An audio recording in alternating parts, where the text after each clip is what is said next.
Everybody is healthy for Indiana right now, including Michael Penix.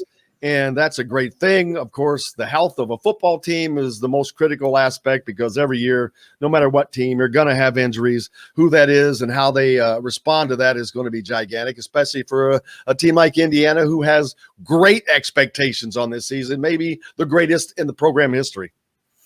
I mean, I think probably I more than most have been tempering some of those expectations just in terms of saying, if Indiana's not competing with Ohio State for a Big Ten title, that's okay. That what's important right now for Indiana is just sort of building on the positive momentum of these last few seasons, another winning season, maybe knock off that bowl losing streak. Just another season kind of spent shoring up the perception that Indiana as a football program has raised its floor. That said, the one world where I see Indiana in the sort of 9-3, 10-2, a genuine challenger to Ohio State in the East, because I would be fairly surprised, having admittedly not examined Ohio State's schedule hyper closely. I would be a little bit surprised if this was a 12-0 Ohio State team. I think it could be an 11-1 Ohio State team that won the East. But I would be surprised if this Ohio State team is quite as dominant as the one we saw a season ago, which obviously wasn't 12-0, but, same idea. You get my point. The only world, or the world where I see Indiana genuinely kind of, let's say, in the mix for the East, in early November, first, second weekend in November, is if Michael Penix is healthy. If Michael Penix has stayed healthy all season, and if Michael Penix has really maximized his talents, because for me, he's the best. He is certainly the best quarterback in the conference when he's healthy. There's an argument that he's the best offensive player in the conference when he's healthy. I also suspect that Indiana's offense was a little bit more hamstrung by all of the COVID protocols and hurdles and obstacles and just almost just sort of the environment that everybody had to live in during COVID last year. But I think that if Michael Penix can stay healthy, stay upright, and play a full season or anything resembling a full season, I think that's a world where we're talking about Indiana at, like I said, at 9-3 or maybe at 10-2. And I agree exactly with that. Exactly. And I agree with you on Ohio State because especially with quarterback, we don't know where they are at quarterback. They don't have the same cachet they've had at that spot coming back, but we don't know what they have. They always have their positions are three deep, so they have not had a problem producing a good quarterback year after year after year after year. But that's a little bit of a question mark for them this year. They're not, like you said, they're not quite as strong at all the positions, although they do have great skill positions, Olave and guys like that. But the quarterback is where it comes down to, and if we don't know what Ohio State is like there.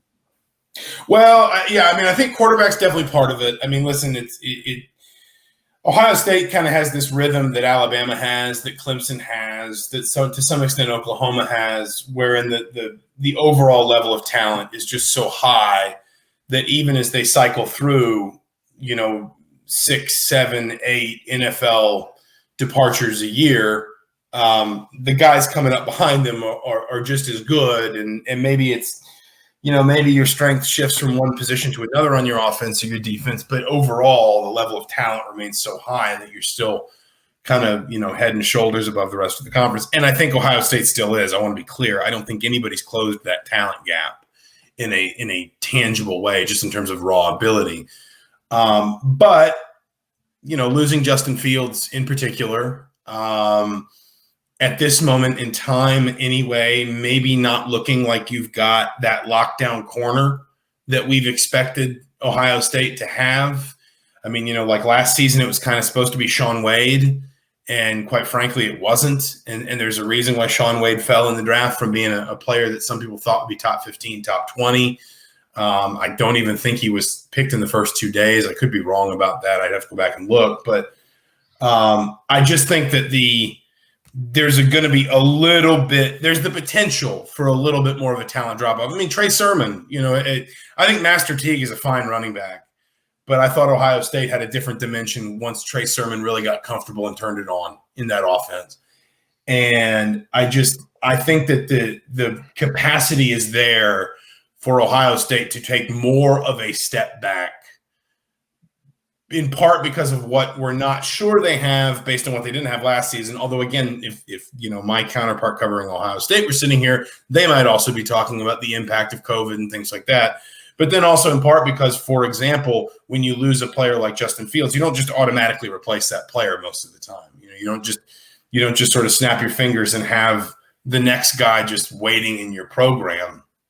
I think that it's possible Ohio State does take a tangible step back. That doesn't, again, to me, that doesn't necessarily mean that Ohio State is suddenly going to come back to the pack. I think they're still probably head and shoulders the best team in the conference.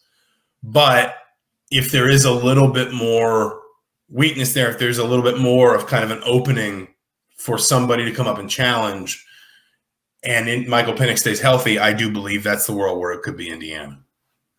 And the fact that they get Ohio State at home this year, showing how well they played on the road last year, even though it was fanless, that bodes well for Indiana. If they're playing well because that's a 6th game of the year, I think. So they should be well into, if Michael Penix is healthy, they should be on a roll at that point. That should be one of the biggest games in the country.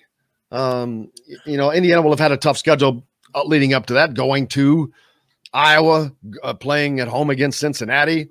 But if somehow they manage to get through that unscathed, that would be a gigantic, probably the biggest game in Indiana football history, minus maybe the Rose Bowl. I mean, it's possible. I think the trick with Indiana, and I was saying this to a couple of people at Media Day, I guess like a week and a half ago now or whatever it was. There's a world where you look at the first 5 games on Indiana's schedule: at Iowa, Idaho, Cincinnati, at Western Kentucky, which Indiana's really got to stop scheduling games like that, and that's a separate conversation. But and then at Penn State, Indiana could play well in that stretch, like genuinely well, and be 2-3 or 3-2. And then you get Michigan State at home. That's a game that I think everyone should expect Indiana to be pretty heavily favored in. But there's a world where, not because they're bad, but simply because the first part of the schedule has been so challenging, Indiana's 3-3 when Ohio State shows up. And then maybe it doesn't quite have that vibe. But having said that, if Indiana could pull off an upset at Iowa, could beat Cincinnati at home, maybe you lose to Penn State but beat Michigan State, then there's a world where I think that is probably that's a contender for game day. That's there's a world where we're talking about that as you said, one of the biggest games in the country on that weekend. And that, I guess it's also worth saying too, without wanting to get too deep into Ohio State, that some of this is also down to Ohio State. They open at Minnesota, they host Oregon. But then the rest of their schedule building up to that, if they can get through those first 2 games unscathed, maybe a tricky game to start the season at Minnesota, and then the visit from Oregon on September 11th, they should win the next 4 fairly easily. So, it is kind of down to Indiana to decide whether or not that game is going to get top billing the way that I think certainly people are understandably hoping.